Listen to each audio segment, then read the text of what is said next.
اچھا، پھر ایک سوال یہ بھی تھا کہ کتنے ہی ہم مدرسہ اٹینڈ کر رہے ہیں، کتنے عرصے سے نمازوں کے سلسلے میں اس کی فضیلتیں سن رہے ہیں، لیکن ابھی تک نماز میں اس طرح کی ایک سستی آتی ہے کہ جس طریقے سے یعنی کوئی بھی رغبت ایسے نہیں ہوتی کہ جس طرح ایک شوق ایک ہوتا ہے کہ کس طرح نماز پڑھنے جا رہے ہیں، دل کے اندر ایک ولولہ پیدا ہو رہا ہے، دوڑ کے نماز کی طرف جا رہے ہیں، نماز کا انتظار کر رہے ہیں، یہ کیفیت ابھی تک پیدا نہیں ہوئی.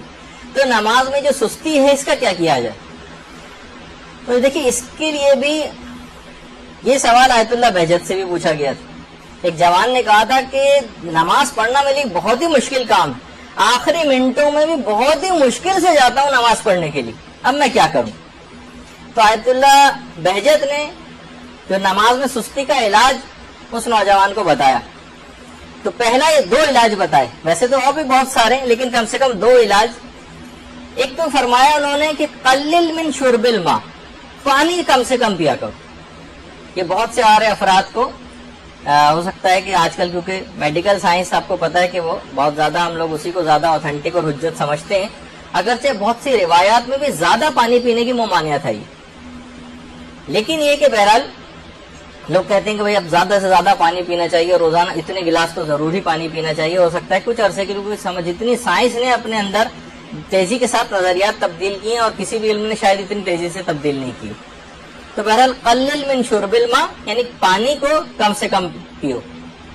بہت زیادہ پانی پینے سے بھی جو ہے وہ نماز میں سستی پیدا ہوتی ہے، کوئی نہ کوئی کنیکشن ہوگا کہ جس کی وجہ سے انہوں نے اس کو ذکر کیا.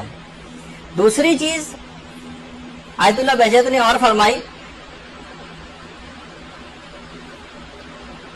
کہ قرآن کی ایک آیت ہے، بلکہ سورہ انعام کی آیت نمبر 133، وَرَبُّكَ الْغَنِيُّ ذُو الرَّحْمَةِ. یہ قرآن کی ایک آیت ہے کہ اس آیت کو زیادہ سے زیادہ پڑھا جائے تو نماز میں سستی اور کاہلی اور ایک جو بے اعتنائی سی پیدا ہوتی ہے وہ دور ہو جائے گی. وَرَبُّكَ الْغَنِيُّ ذُو الرَّحْمَةِ، یہ زیادہ سے زیادہ پڑھا جائے. وہ بچے اور نوجوان کے والدین جن کے سلسلے میں پریشان رہتے ہیں کہ ان کو کوشش کر کر کے ہم تھک جاتے ہیں، نماز کے لیے آمادہ نہیں ہوتے، ان کو بھی آپ یہ بتائیں کہ چھوٹی سی ایک آیت ہے، اس کا ایک ٹکڑا وَرَبُّكَ الْغَنِيُّ ذُو الرَّحْمَةِ، یہ سورہ انعام کی آیت نمبر 133. یہ بچے سے کہیں کہ روزانہ زیادہ سے زیادہ پڑھ لے تو آپ کچھ ہی دیکھیں گے، دنوں میں دیکھیں گے کہ تبدیلی اس کے اندر ایک رونما ہونے لگے گی اور نماز کی طرف خود بخود رغبت ہو جائے گی. پھر ایک مسئلہ یہ بھی تھا کہ چلے نماز کی طرف اگر چلے بھی جاتے ہیں تب بھی نمازوں میں خشوع و خضوع پیدا نہیں ہوتا. نمازوں میں خشوع و خضوع، اس کا جواب بھی ظاہر ہے کہ علماء ہی سب سے زیادہ بہتر دے سکتے ہیں.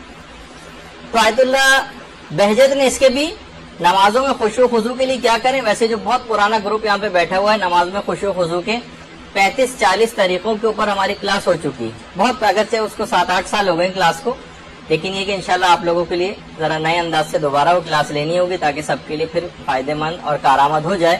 اس میں پریکٹیکل طریقے ہم ذکر کریں گے کہ نمازوں میں ہم خشوع و خضوع کیسے پیدا کریں.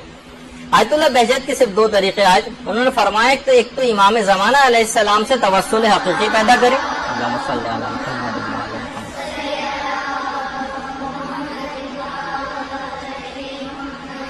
اور دوسرا یہ کہ نمازوں کو ان کے اول اوقات میں ادا کریں. پھر آپ خود دیکھیں گے کہ اگر آپ نے اس بات کا اہتمام کر لیا امام زمانہ سے توسل حقیقی کیسے پیدا کریں، خود ایک ذرا تفصیلی موضوع ہے جو انشاءاللہ 15 شعبان کے سلسلے میں جو امام زمانہ سے متعلق ہماری ایک نشست ہوگی اس میں اس بات کو ذکر کریں گے.